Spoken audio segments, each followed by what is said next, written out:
Dios te bendiga, bienvenidos a un nuevo video de Creada para Dar Vida. En esta ocasión traigo una palabra fresca, una palabra edificante que sé que va a edificar en gran manera tu vida en este día. La palabra que traigo en el día de hoy se encuentra en el libro de los Hechos, del capítulo 9, del versículo 36 hasta el versículo 42. Y dice así el subtítulo de esta historia, se llama Dorcas es resucitada.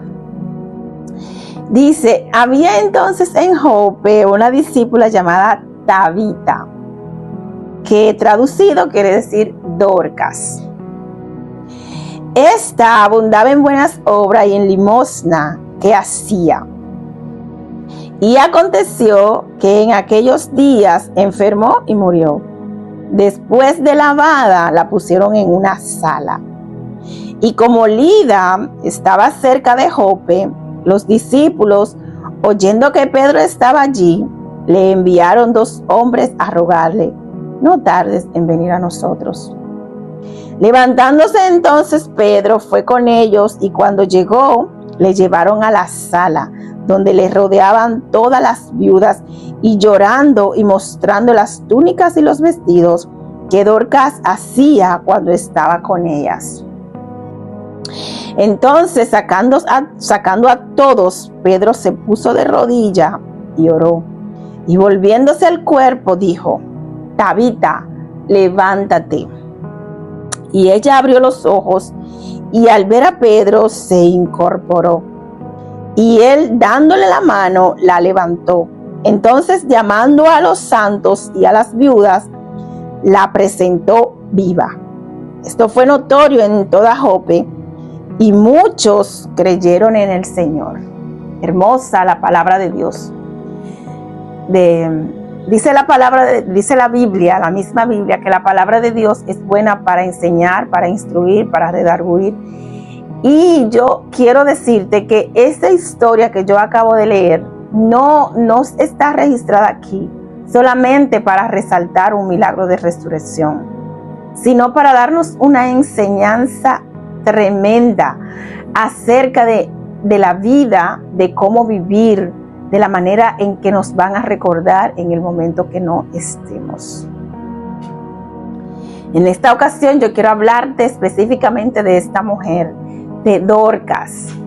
El libro de los Hechos fue escrito por Lucas. El que escribió el Evangelio de Lucas fue la misma persona que escribió el libro de los Hechos.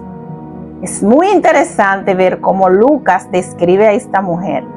Lucas describe a Dorcas como una mujer que abundaba en obras y en limosna, es decir, que Lucas la describe como una mujer generosa. Podemos ver en esta lectura que acabamos de leer que cuando Pedro llegó a Jope, porque le rogaron diciendo que por favor no tardara en ir a visitarlos. Cuando Pedro llega a este lugar, que entra a la sala donde están con el cuerpo de esta mujer ya muerta, le rodean a Pedro las viudas y los santos de ese lugar, o sea, las viudas, mostrándole las túnicas que Dorcas hacía. Las viudas, si nos remontamos a la historia de Israel, lo que eran las viudas eran mujeres. Se entendía que las viudas de Israel, la viuda en la antigüedad, eran mujeres desamparadas, eran mujeres que no tenían una persona que le proveyera de sus necesidades, eran personas necesitadas, eran mujeres muy pobres. Entonces vemos quiénes son las personas que rodean a Pedro y lloran y le muestran las túnicas que Dorcas hacía. Dorcas era una mujer muy generosa, y aquí vemos que su generosidad estaba inclinada principalmente a las personas necesitadas, porque muchas veces sí somos generosos, pero somos generosos con una persona que nos puede devolver el favor o que podemos obtener algún beneficio de ello. Pero aquí vemos que Dorcas, quienes recuerdan y lloran y se lamentan por la muerte de Dorcas, son las viudas. Es decir, que Dorcas manifestaba compasión, generosidad por estas mujeres que estaban muy necesitadas. Entonces, yo tuve la oportunidad de leer un libro que se llama Los 7 hábitos de las personas altamente efectivas. En este libro, específicamente el capítulo 2 de este libro, transformó mi vida, impactó mi vida de una manera tremenda. A mí nunca se me va a olvidar lo que esta lección, este capítulo me enseñó. El capítulo número 2 de este libro se titula Comenzar con un fin en mente. En esta parte del libro, el autor de ese libro, él escribe acerca de una mujer que muere. Una mujer que muere, aparentemente, como él la describe, de las escenas que él escribe, era una mujer no tan joven, pero no era una mujer tan vieja. Porque era una mujer que, según él escribe, todavía era una mujer que estaba activa en el ámbito laboral. Entonces, por eso yo pienso que no era una mujer tan vieja. Pero sus hijos estaban grandes, tenía su esposo, en fin. Entonces, en este momento, este autor nos lleva, este escritor nos lleva a un lugar donde nos imaginamos que esta mujer está muerta, pero ella puede ver todo lo que está sucediendo a su alrededor. Ella puede ver a su esposo cómo se lamenta, cómo llora por ella y lo que dice de ella, lo que recuerda de ella. Ella puede ver a sus hijos llorando y lamentándose por su madre. Ella puede ver a sus amigos. Ella puede ver a sus compañeros de trabajo. Ella puede ver a todos los que están ahí y ella puede escuchar lo que estas personas dicen de ella. ¿Qué pasa? Que en esta parte el autor nos dice, comienza con un fin en mente. Yo relaciono este capítulo 2 de este libro, de los 7 hábitos de una persona altamente efectiva, con esta historia de Dorcas. Cómo las viudas, cómo las personas de Jope recordaban a Dorcas. La recordaban como una mujer piadosa, una mujer amable, una mujer que era bondadosa. Así describen a esta mujer. Las viudas lloraban mostrándole a Pedro las túnicas que ella hacía. Es decir, que esta era una mujer compasiva, porque ella hacía túnicas para dárlesela a las viudas, porque estas mujeres necesitaban de esta vestimenta. Y ella las fabricaba y se las proveía. Entonces, Dorcas es recordada como ella vivía. Entonces, este capítulo 2 de este libro, de comenzar con un fin en mente, yo lo relaciono con esta historia, porque eso mismo nosotros tenemos que hacer. Comenzar con un fin en mente es, en otras palabras, vivir de manera consciente de lo que estás haciendo, de lo que tus acciones están provocando, porque nuestras acciones tienen una reacción, ellas dan resultados, de lo que de resultados, sea positivo, sea negativo. Nuestras acciones dan resultados que nosotros tenemos que vivir de manera consciente de lo que estamos haciendo y cómo estamos viviendo. ¿Qué dice la gente de ti? Por ejemplo, yo te hice el resumen del capítulo número 2 de este libro que te dije que leí, y es de una mujer que muere, pero yo no te voy a llevar solamente a que cuando tú mueras, sino cuando tú te mudas de un lugar, o cuando ¿cómo te recuerda qué la gente dice de ti cuando tú te mudas? Sea de una ciudad, de un vecindario, de un building, que te cambias a otro, cuando tú te cambias de iglesia, cuando tú te vas de una línea, de un supermercado, del banco, de una reunión de la escuela. ¿Qué la gente dice de ti? ¿Cómo te vendes? ¿Cómo te proyectas? ¿Qué reflejas a la gente con la que te relacionas todos los días? ¿Cómo quiere que la gente te recuerde? Cuando tú vives con un fin en mente, tú vives pensando cómo tú quieres que la gente te recuerde.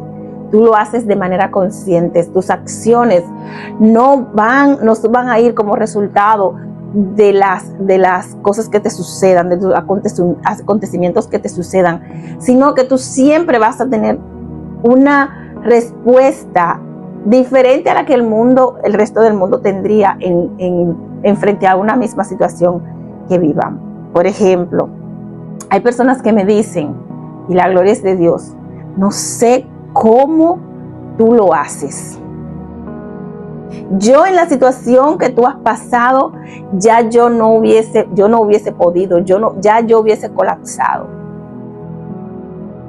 Entonces, tenemos que tener pendiente siempre cómo quiere que la gente te recuerde. ¿Cuál es gente? Tu familia, tu esposo. ¿Cómo te gustaría que tu esposo te recuerde?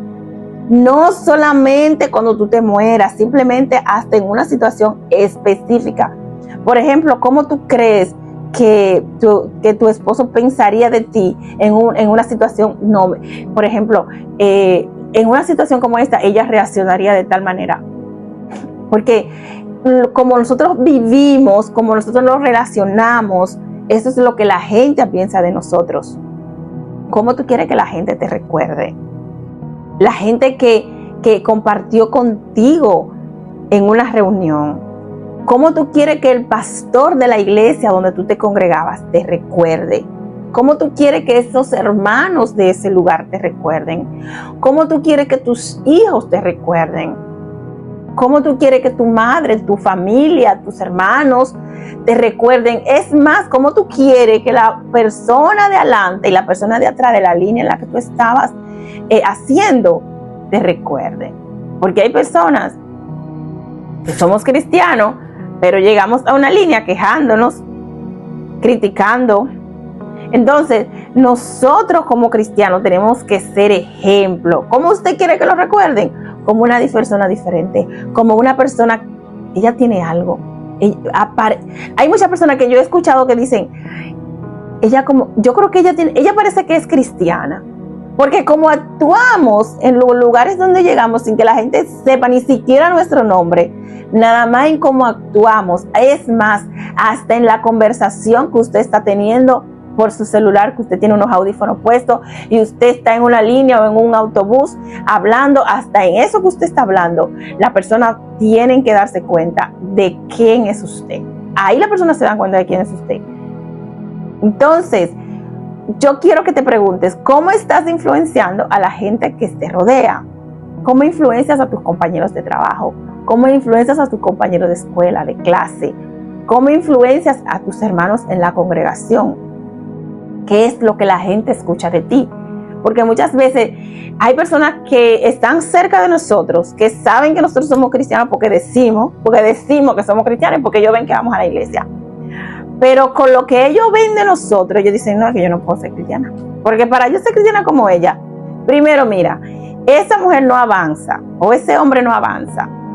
Ese hombre vive en una constante queja. Ese hombre vive sumergido en la miseria.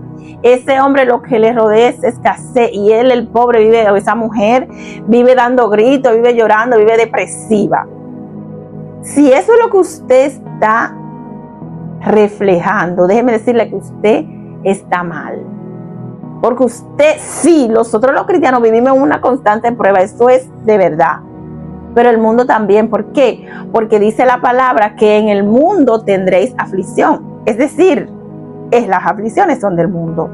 Pero hay una diferencia y debe haber una diferencia muy notoria, que es que las aflicciones del mundo que afligen al mundo y que las aflicciones del mundo que me afligen a mí como cristiana, como sierva del Señor, como una mujer de Dios, no tiene que haber una diferencia en la manera en que actuamos.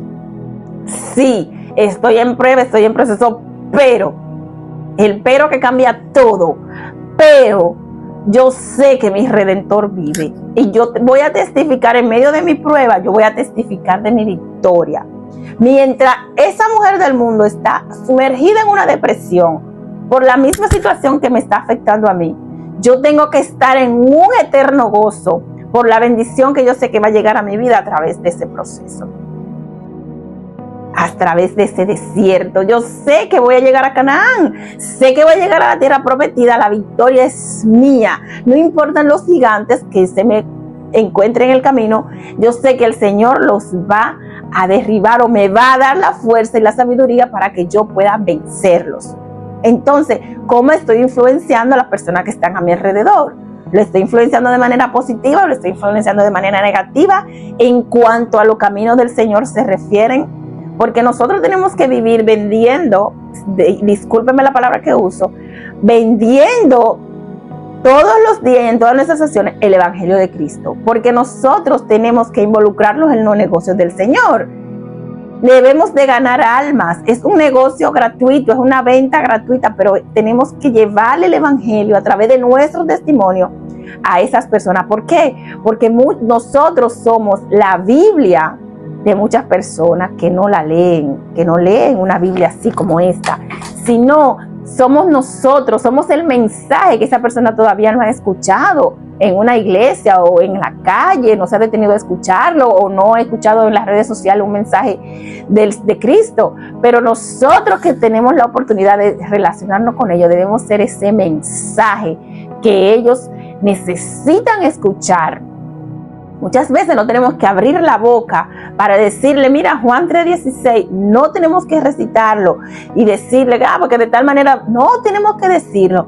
Simplemente debemos de, con nuestras acciones, hacer de manera consciente lo que tenemos que hacer, las palabras que tenemos que decir, hasta cómo usted pisa. Usted tiene que ser un influenciante, si así es la palabra correcta, no lo sé, positivo del Evangelio del Señor. Que sus pisadas, sus acciones, sus gestos, su voz, cómo usted mira, todas esas cosas debemos de hacerlas de manera consciente, sabiendo que el mundo nos observa. Sabiendo que el mundo nos observa. Esta es otra pregunta en la que me gustaría que tú medites en este día, y es que, ¿qué crees que alguien que te conoce, que te mira, que te observa, quiere ser como tú? Esta pregunta es súper importante en este camino, en este mundo en que estamos viviendo. ¿Tú crees que tu hija, tus hijos quisieran ser como tú? ¿Tú crees que tu hermana quisiera desde algún día diga, a mí me hubiese gustado ser como mi hermana, como mi hermano? ¿Tú crees que hay alguien a tu alrededor que tu vida sea un ejemplo motivacional en el que ellos quisieran verse, ser como tú, actuando como tú? Todas estas preguntas son sumamente importantes cuando nosotros vivimos y comenzamos a vivir con un fin en mente. ¿Qué dice la gente de ti? ¿Cómo quiere que la gente te recuerde? ¿Cómo estás influenciando a la gente que te rodea? ¿Y crees que alguien quisiera ser como tú? Mi hija hembra, la más grande, yo tengo 2 hembras, pero la más grande de ella, me dice a cada rato que ella quiere ser como yo. Mami, ¿pero qué tú quieres ser como yo? Yo quiero cocinar como tú, yo quiero ser escritora como tú. Es decir, que hay cosas de nosotros que las hacemos, que los que nos rodean, porque no que yo voy a decir que lo hacemos bien, los que nos rodean entienden que la hacemos tan bien que ellos quieren ser como nosotros en eso. ¿Qué estás haciendo tan bien que la gente quiere ser como tú en eso? O voy a hacer la pregunta un poquito más sencilla. ¿Estás haciendo algo tan bien que la gente quiera ser como tú en eso? ¿Cómo te estás manejando en esa prueba?